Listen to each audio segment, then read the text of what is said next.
How to sleep? So into a guy that I can't fall asleep? Plus 4.5-year update. I remember the moment vividly. It was a Saturday night, and I had just returned from a second date with a guy who had completely captivated me. I lay in bed, wide awake, my mind racing with thoughts of him. Butterflies danced in my stomach, and I felt a mix of excitement and anxiety. I had never been so infatuated with someone before, and it was both thrilling and a little scary. I kept thinking about the funny things he said and the sweet moments we shared, and I couldn't help but smile, even as I struggled to fall asleep. The next day, I finally managed to drift off, but my dreams were filled with him. I found myself wishing I could just turn off my brain and get some rest, especially since I had work the next day. I jokingly thought about resurrecting Dr. Seuss just to confront him about that quote. Love is when you can't sleep, because real life is better than your dreams. After I posted about my sleeplessness, I was surprised by the outpouring of support and curiosity from others. Many wanted to know what made this guy so special. Honestly, it wasn't anything extraordinary. He was just being himself, and our personalities clicked in a way I hadn't experienced before. We had gone out for ramen, then to a cozy cocktail bar that he had planned, which felt spontaneous and exciting. We talked and laughed as we strolled to the train station, and on our second date, I had organized a picnic followed by a visit to an art gallery. We ended up getting ice cream and dinner, and before parting ways, he kissed me. It was all so simple, yet it felt magical. I was aware of the potential pitfalls of putting someone on a pedestal too soon, but I couldn't help but feel hopeful. I was a 26-year-old woman who had avoided dating for a long time due to fear of vulnerability and heartbreak. Allowing myself to feel this way was both exhilarating and nerve-wracking. I even considered having a friend meet him, just to ensure I wasn't overlooking any red flags due to my infatuation. A week later, I had an exciting update. We had officially become boyfriend and girlfriend. I was thrilled by how well we had connected, and I introduced him to my best friend and a couple of others at breakfast. Everyone got along wonderfully, even if one friend couldn't help but giggle at my affectionate side. Afterward, he asked if he could call me his girlfriend, and of course I said yes. Despite this new relationship milestone, I was still struggling to get a good night's sleep. Some people suggested that maybe I should try sleeping with him, but I had some personal issues with physical intimacy that I needed to work through first. He was understanding and supportive, which made me feel more at ease about the whole situation. And I can finally say that I've learned to sleep normally again. We celebrated our 6-month anniversary recently, and I realized that spending the night together had become a fantastic cure for my insomnia. Not only was he a great cuddle buddy, but as winter approached, he also made for an excellent hot water bottle. Looking back, I never could have imagined that my initial struggles with sleep would lead to such a beautiful relationship. I'm still head over heels for this guy, and I feel incredibly grateful for the happiness he brings into my life. Sometimes, life surprises you in the best ways, and I'm just enjoying every moment of it. Have you ever been so smitten with someone that you just can't seem to get a good night's sleep? Well, let me take you on a journey through my experience of falling head over heels in love and how it transformed my life in ways I never expected. It all started about 5 years ago when I found myself completely enchanted by this amazing guy. I mean, we're talking butterflies in the stomach, can't stop thinking about him kind of infatuation. The only problem? I was so wrapped up in my feelings that I struggled to fall asleep at night. My mind would race with thoughts of him, and I found myself tossing and turning, wishing for just a moment of peace. Fast forward to now, and I'm thrilled to share that this love story took a beautiful turn. After years of building a life together, I can proudly say that we are engaged. Yes, you heard that right. We've created a cozy little home, filled with laughter, love, and 2 adorable cats that keep our days bright. Looking back, I never imagined life could be this wonderful. Those sleepless nights? They were just a sign of how special he truly is. I've even noticed a remarkable improvement in my health. My migraines have disappeared, and I'm sleeping better than ever. It turns out that love really does have the power to heal. And let's talk about the engagement ring. I was fortunate enough to work with an incredible jeweler who helped us design the perfect piece. We chose a stunning lab-grown Alexandrite center stone, which is known for its magical color-changing qualities. It's so beautiful that I can hardly capture its essence in photographs. The ring is set in 14-karat rose gold, adorned with marquise diamonds and little ruby side stones, and it's everything I could have dreamed of. I feel so grateful for my fiancé, who not only proposed in a way that took me by surprise, but also allowed me to be involved in the design process. It was truly a perfect moment, and I can't help but smile every time I look at my ring. So here I am, 5 years later, reflecting on how far we've come. From those restless nights filled with daydreams to a life filled with love and happiness, I can confidently say that he is the love of my life. If you ever find yourself in a similar situation, just know that sometimes those butterflies are leading you to something extraordinary. Here's to love, laughter, and a future filled with joy. Am I the bad guy for wanting to cut my dad off completely after he got mad at me for exposing him for cheating on my mom? Growing up, my family seemed normal, but there was always tension beneath the surface. My dad had a history of being unfaithful, something my mom and I had known since I was in 8th grade. Now, as a sophomore in college, I can look back and see how those early years shaped my relationship with him. My parents never divorced, but their constant verbal fights were hard to ignore. I used to be close to my dad, but things changed when I turned 11.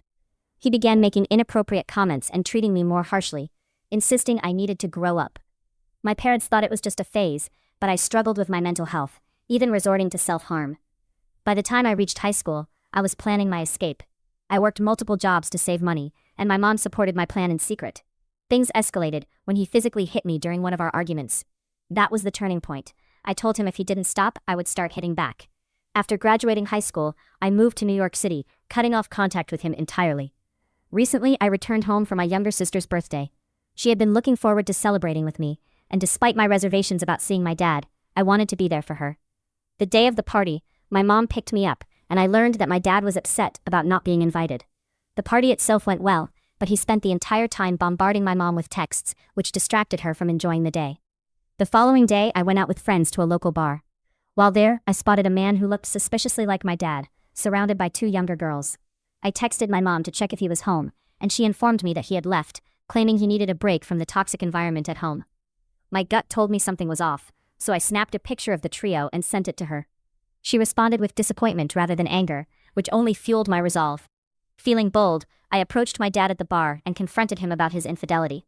I couldn't hold back my anger as I called him out in front of the girls, who quickly left once they realized he was married. He was furious, claiming I had ruined his night. I told him to leave me alone and went back to my hotel, feeling a mix of relief and guilt. Later, I called my mom and urged her to divorce him. This was beyond unacceptable. My dad then texted me, accusing me of being immature and misrepresenting the situation. He claimed I had taken things out of context, despite the clear evidence of his chatted. Now I'm left wondering if I'm the bad guy for exposing my cheating father. Should I have just stayed silent and let him continue to deceive my mom? Am I the bad guy for telling my sister she has to choose between being friends with my ex or having a relationship with me? I was in a 2-year relationship with my ex, and let me tell you, it was one of the most mentally draining experiences of my life. He was 23 and lived with me, but he didn't work and struggled with university. I ended up financially supporting most of our relationship while juggling my studies and job. It felt more like I was parenting him rather than being his partner. I constantly had to push him to study, maintain his hygiene, and manage his emotions. He was very dependent and subtly controlling. If I went out with friends, he would stay up waiting for me and then guilt-trip me the next day. There were times when he wouldn't let me get out of bed if he was still sleeping, which sometimes meant lying there until 1 p.m. just to avoid conflict. The situation only worsened with repeated boundary violations involving other women. I didn't mind him having female friends, but I couldn't tolerate romantic messages or inappropriate conversations. Each time I confronted him, he would cry, apologize, and promise to change, but nothing ever improved. I even caught him laughing with another girl about my distress after discovering some inappropriate messages. The stress took a toll on my health. I gained weight, developed severe migraines, and experienced intense anxiety that sometimes made me physically ill. The breaking point came during my sister's boyfriend's birthday party, which we had organized. He acted childish the entire night, using a baby voice and sulking. I ended up breaking down and begging him to change. The next morning, he came into the kitchen with a visible pee stain on his pants. When I gently suggested he might want to change, he just went back to lie on my bed like that. That was when I realized I couldn't live like this anymore. When I finally broke up with him, I did it calmly, explaining that I wasn't mentally okay and couldn't continue. I even paid him back for a gym membership he had bought me without my asking, and helped him pack his things. After the breakup, he spread rumors that I had cheated, which wasn't true, and even asked me for more money. I decided to cut contact completely. Now, here's where things get complicated. My sister, who is 27, became friends with him during our relationship. Instead of distancing herself after the breakup, she grew closer to him. He started inviting her and her boyfriend to dinners and events, and she maintained an active friendship with him. At first, I tried to tolerate it because I see her as my best friend. But over time, it hurt more and more. She began organizing separate gatherings, one with him and one with me, which often meant I was excluded from the bigger parties. I sat down with her to explain that I needed to set a boundary. I told her I couldn't maintain a close relationship with someone who chose to stay friends with someone who had treated me so poorly. I wasn't trying to control her. I was just expressing what I could emotionally handle. Her reaction was aggressive. She screamed that I was trying to control her life and even said that I wouldn't have the right to tell her who she could be friends with, even if he had physically harmed me. That shook me to my core. I tried to calm things down and suggested we talk later, even offering to reset with some wine. But she kept escalating the argument. Feeling overwhelmed, I stepped out onto the balcony for some space and told her to be quiet, since she was yelling the whole time. She then reminded me it was her home and I should watch how I spoke. In an emotional moment, I said something I regretted, hoping she would understand my feelings by experiencing something similar. I immediately apologized, clarifying that I didn't wish that on her. I told her that if she chose to remain friends with him, I would have to distance myself, not as punishment, but to protect myself. After our argument, everyone acted like nothing had happened. My sister called me, and we spoke normally, but I responded coldly and ended the conversation. Before leaving that night, I made it clear that if she chose him, we couldn't be friends. My mom kept asking if I had talked to my sister, even though she knew I hadn't. It felt like my entire family was pretending that my feelings didn't exist. I blocked my sister because I needed space, but I can't shake the feeling that they think I'm overreacting, and that I'll eventually calm down like I always do. I'm usually the one who keeps the peace and suppresses my feelings for everyone else's comfort. This was the first time I set a firm boundary, and now I'm questioning whether I'm being selfish or dramatic. Am I the bad guy for blocking all of my aunt's devices from our Wi-Fi after she kept slowing it down? I'm a 19-year-old woman living with my two younger sisters, who are 17 and 16. Our lives took a dramatic turn 8 months ago when we lost our mom. My dad, who works abroad, was understandably worried about leaving us alone. So my grandparents suggested that my aunt, who is 21 and attending college in our city, move in with us.